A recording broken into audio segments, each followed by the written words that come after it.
Hello everyone, and welcome to ELFH 540, your program exit experience. During this instructional piece, I will explain how to fill out the fieldwork contract and but also how it impacts the fieldwork performance evaluation. The fieldwork contract is simply the next step in the progression of documents to be completed after your application has been approved.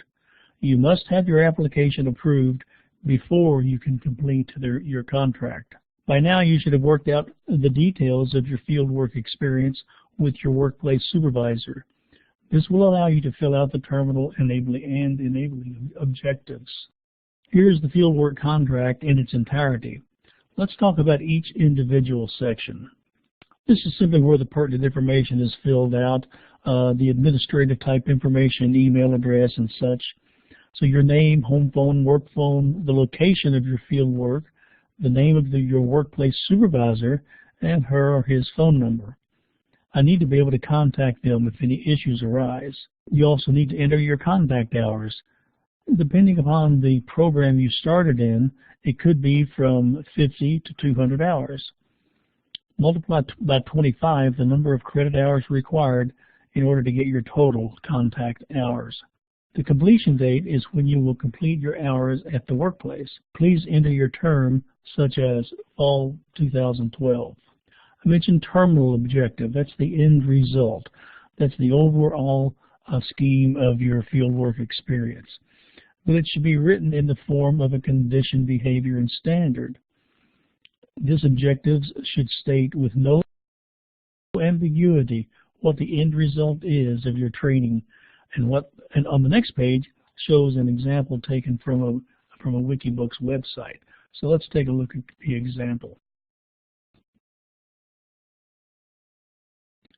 So let's look at this terminal objective. Given appropriate community demographic data, appraise the department's human resource demographics to determine if the recruitment, selection, and placement of human resources is effective and consistent with law and current best practices. That's a pretty large terminal objective, but let's take a look at it at its component parts. First of all, the condition. Given appropriate community demographic data. This is information that you have at your disposal. The behavior is the actual work that you'll conduct. So you're going to, in this case, the behavior is appraise the department's human resource demographics. And then the standard is to determine if the recruitment, selection, and placement of human resources is effective and consistent with law and current best practices.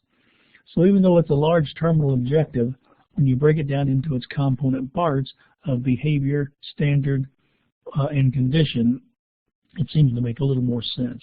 And you'll be required to do this for your particular workplace experience. Let's look at the enabling objectives. The terminal objective listed the end result. The enabling objectives explain the actual work performed that allows the terminal objectives to be reached. For each enabling objective, you should list the activities required to reach that objective.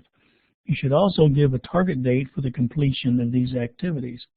This will become more important when we put together our midterm evaluation. So depending upon your contact hours, you should have between 8 and 12 enabling objectives. About half of these should be completed by the midterm evaluation.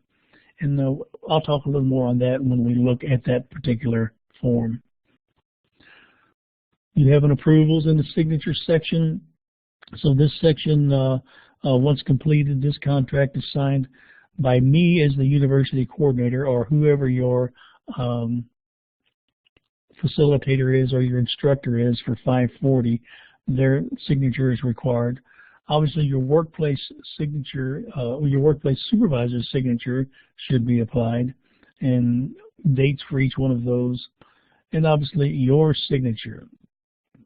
This makes it a binding contract for the work that you are obligated to perform for your practicum. So when all three signatures are there, it's now a binding contract for the work that you will do on your fieldwork experience. I mentioned the fieldwork performance evaluation form. You'll fill that out around midterm. This is going to be this will be from the same template, but there's going to be two separate documents. So let's take a look at that particular template. There again, here it is in its entirety, and let's look at the different sections. More again on pertinent information here.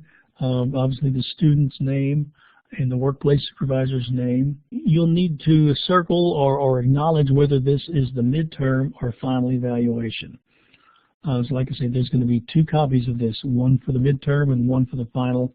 So you simply need to show which one this is, whether it's midterm or final. And this is the heart of the form right here. This is where you state the objectives that you had, or about half of them up to midterm that you stated in your contract. So about half of these should be completed by midterm. Here's simply where you write the objectives that you wrote from your fieldwork contract. You'll notice there's 3 areas here that it's the only thing the workplace supervisor has to do is fill in no progress to date, satisfactory progress, or superior progress from each one of those enabling objectives.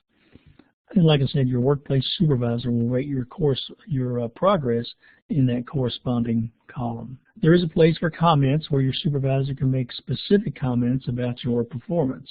And then the signature line, the evaluator, which is your workplace supervisor and date, and your signature and date. So let's review. We talked about your fieldwork contract itself and how to fill out your terminal and performance objectives.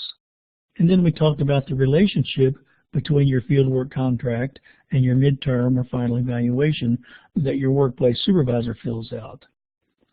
Each of these forms, after completion and signing, should be saved as a PDF file and uploaded to their respective Dropbox. If you have any questions, you can post them to the question and answer section on your Blackboard. Thank you very much, and there will be more of these instructional videos later as the semester progresses. Good luck.